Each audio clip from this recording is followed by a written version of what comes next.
I'm Adora Wonfor, and welcome to Living a Creative Life, a celebration of Calgarians who inspire us through living their most authentic lives. Today, we explore the benefits of having more than one creative outlet. We blend styles to make new ones. I'm always working towards something, but you never know exactly what that is. I kind of like that. Salute the space maker. Once people get to the space, I find it's pretty darn welcoming. And learn what's in a name. If we work together, everyone improves, right? So, all this and more on Living a Creative Life.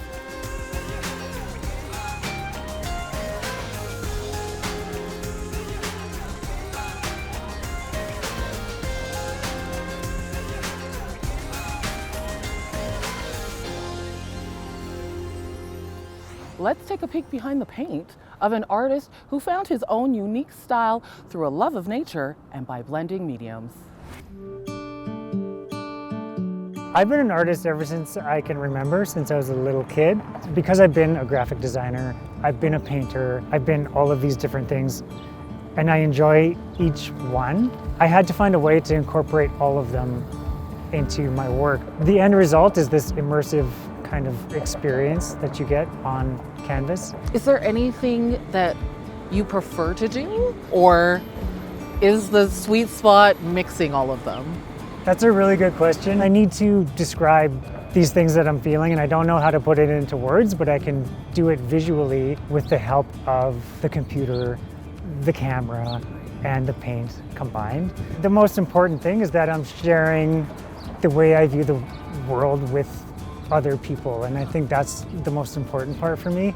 I think keeping it to myself defeats the purpose. Love it. Yeah. Love that.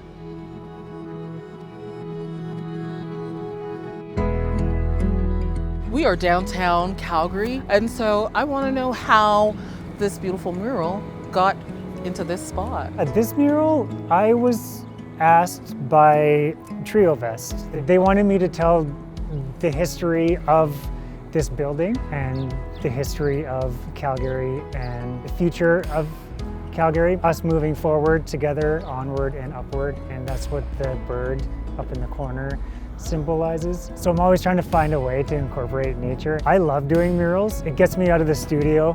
It's also very physical, which I enjoy. I think we spent 3 weeks doing 10-hour days, and sometimes we just worked all night until 3, 4 in the morning. It's hard work, and I like that.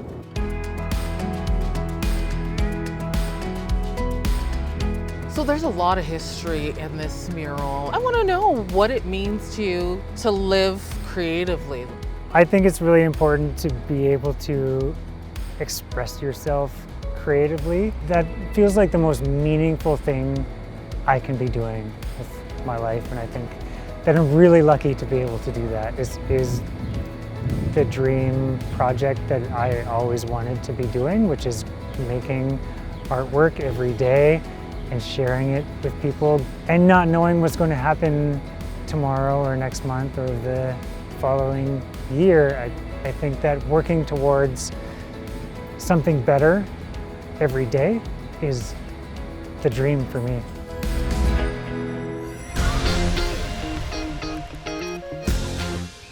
Self-expression comes in all shapes and sizes, from large murals to scheduling and even spreadsheets.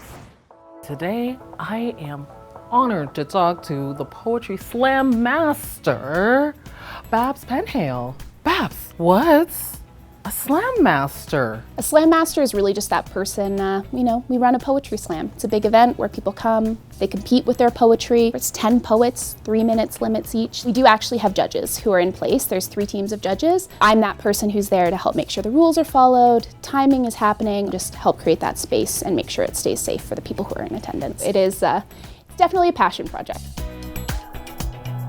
Are we ready to hear some poetry?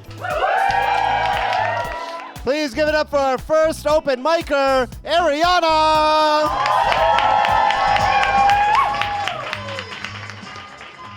I am Aphrodite incarnate. Worship at my altar. Don't dare come to my temple without an offering. Do you know who I am?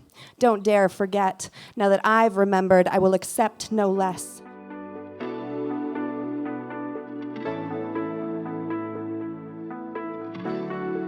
When I tell people about it, the response is, so is it just like you and like 10 friends, like slow snapping and like wearing beret? Like that's what people think it is. Yeah.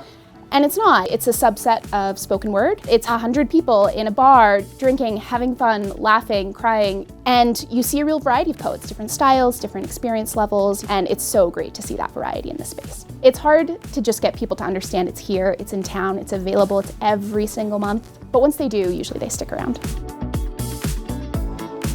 I feel like you said that this is a passion project for you. And when I hear passion project, I also have a day job. At my day job, I work at the Calgary International Film Festival. I'm the operations director and chief of staff, which means much like at the Slam, my role is to help create space for others. It's a different kind of creative space for me, but it is still just as valuable to get to step into that space. It lets me do both. I get the best of both worlds. The real secret is just I'm the one who loves making spreadsheets, and you'd be surprised how many spreadsheets you can bring into a poetry slam. Okay, I think I've been waiting to find somebody who lives their life creatively with spreadsheets. It's all spreadsheets all the time, and people think, oh, you must be so creative. I'm like, yeah, really creative spreadsheets. Yes. And it's a joke that will never die because it's true. About 2 years ago, I was a noob at the gym. It was leg day, and on the 8th rep of heavy squats, I accidentally strained my hamstrings halfway. I looked around hoping no one would see, and to my fear, it was the biggest gym bro waiting for my squat rack. We have an 8.7, and we have a 10.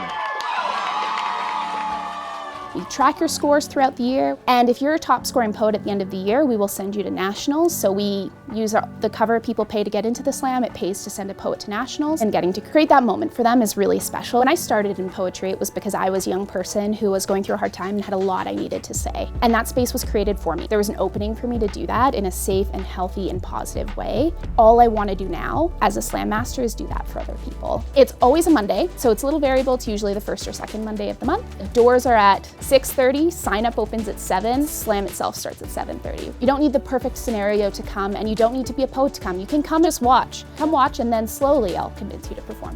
I'm very convincing. I believe you. And persistent. I believe you. Send me a spreadsheet. Now that's how you get people on board.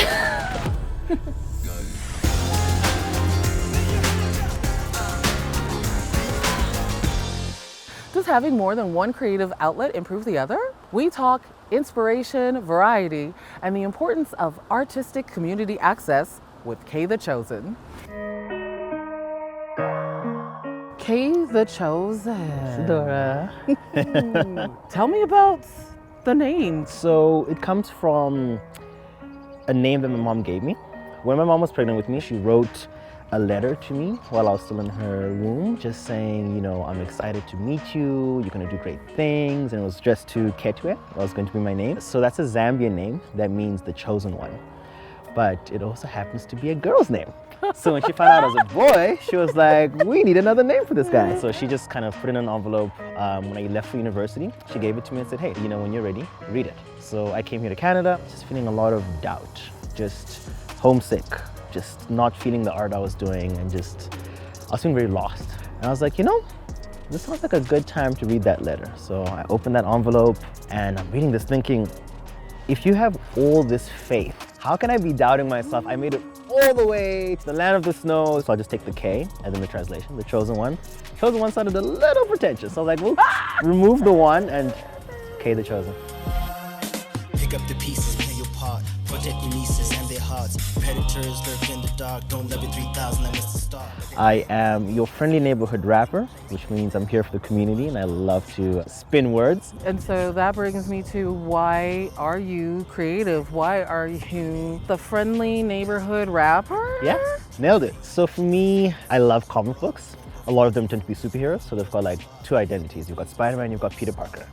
And obviously as an artist, I've got my stage name and I've got my real life name, you know? So it's this idea of duality. It's this idea of, you know, kind of being able to express yourself in different ways. You know, there's several parts of myself that exist in my art. So I love the idea of marketing. I love mentorship. I do a little bit of graphic design. I do a little bit of video editing. A lot of it is just more from just being a self-managed artist because you kind of end up doing everything. But in doing it, I learned so many things. It's always good to try different things because then you get to see which skills are complementary. Being an artist is a lot of that.